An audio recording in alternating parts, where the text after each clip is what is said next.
Hello and welcome, this is Rooflemonger, and my friends, in today's video we're going to be breaking down the Anji Mito trailer that just dropped for Guilty Gear Strive.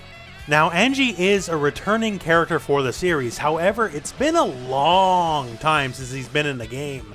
The last game he would have been in is Guilty Gear Accent Core, which is far removed from the most recent game until Strive, which would be the Guilty Gear Xrd series. He was not there, so if you don't know anything about the character on top of breaking down what's in the trailer, maybe I'll teach you just a little bit about what he's all about. And that all said, here, let's rewind just a little bit at the start of the trailer, and let's break down what he's got. So first up here, we see a little bit of a combo sequence, right? The first move of which seems to be his crouching heavy slash, which also seems to launch on counter hit now. For reference, this is what it looked like in older games. And from that combo, we end up here with the Fuujin. So we do our launch, and then the last move here, the special move, is Fuujin, and this is one of the most belligerent moves in the history of fighting games. So if you don't know about it, let me tell you about it real quick. So Fuujin is a strike attack with invincibility, and the heavy version also wall bounces for combos, just so you know. And on top of it being an invincible strike, it also has multiple follow-ups, so it's actually very difficult to deal with. So in Strive, if it's anything like how it traditionally is, it's gonna be a threat. In our next example here, we see stand heavy slash going into the heavy version of Fuujin, and it does land as a counter hit specifically, as you can see right there, and goes into a bit of a wall bounce and follow up. Now, after the heavy version of Fuujin, he's doing the hop version of the follow-up of Fuujin, which traditionally gains you some distance and can also cross up, but for here, it's just bringing him closer to the enemy, and we combo out. Now, this right here is pretty interesting, as it looks like they might be changing up certain old aspects of the character. So the move he's doing right now, as he's flying up, is what used to be his autoguard punch.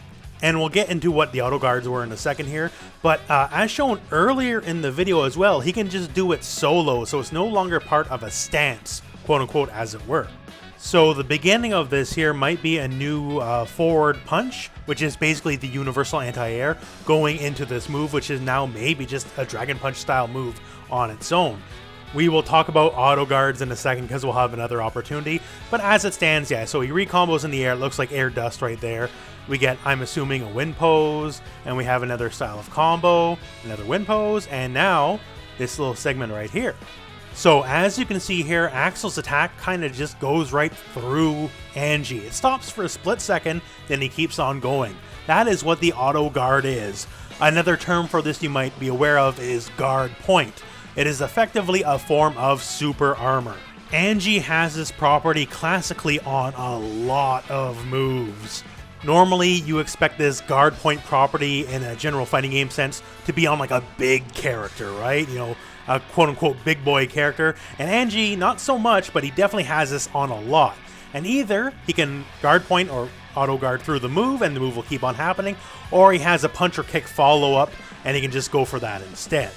To show an example here from the older games, so forward K has the auto guard, so that move just let it rock, and here I do the punch follow-up instead of letting the move just complete. And he has all sorts of ones, similar to what's in the trailer here. Down, forward, and S can auto guard low attacks. It's not the exact move in the trailer, but similar enough. So yeah, this defensive property is a very big part of his game. From that point, we go to a throw, and then we go into the butterfly. So the butterfly, the trailer cuts right before what happens gonna happen, but let me tell you about the butterfly. There's a reason why the trailer cuts immediately after the block, because if you don't know what Anji's about, they don't want to scare you. The butterfly in and of itself, it's a fairly harmless projectile. It doesn't even go full screen, right? However, if it connects, it'll fly upwards and then land back on your head, which, you know, hey, that's kind of scary, right? Except it also does that on block. So if you block it, then you still have to keep blocking. So if you try to attack out and Anji does nothing, he's going to block and the thing's going to land on your head and you get comboed out. And if you choose to try to block it, then Anji's going to mix you up left, right, front, and center. So suffice to say, it's a very, very powerful tool. Now, will it be exactly the same in Guilty Gear Strive? Don't know. Once again, the camera cut here is very strategic, so we don't know what it's going to look like, but it's probably going to be pretty strong. And from there, we see another auto guard move into the startup of his super, And, well, that's all we got. So not the longest trailer, but still we got some info. And if you didn't know much about Anji before, hopefully I taught you a bit of what the character's all about. We got one more character left to reveal, and that will be in February. Who will it be? For my money, I think it's either Ariel's, the Pope, or that man, but I guess we'll find out soon enough. Baiken and Bridget? Honestly, I expect them to be DLC. But anyways, my friends, that is the end of this video. There's a lot to look forward to for Guilty Gear Strive this year. It is coming out this year. We'll have an open beta some point between now and release.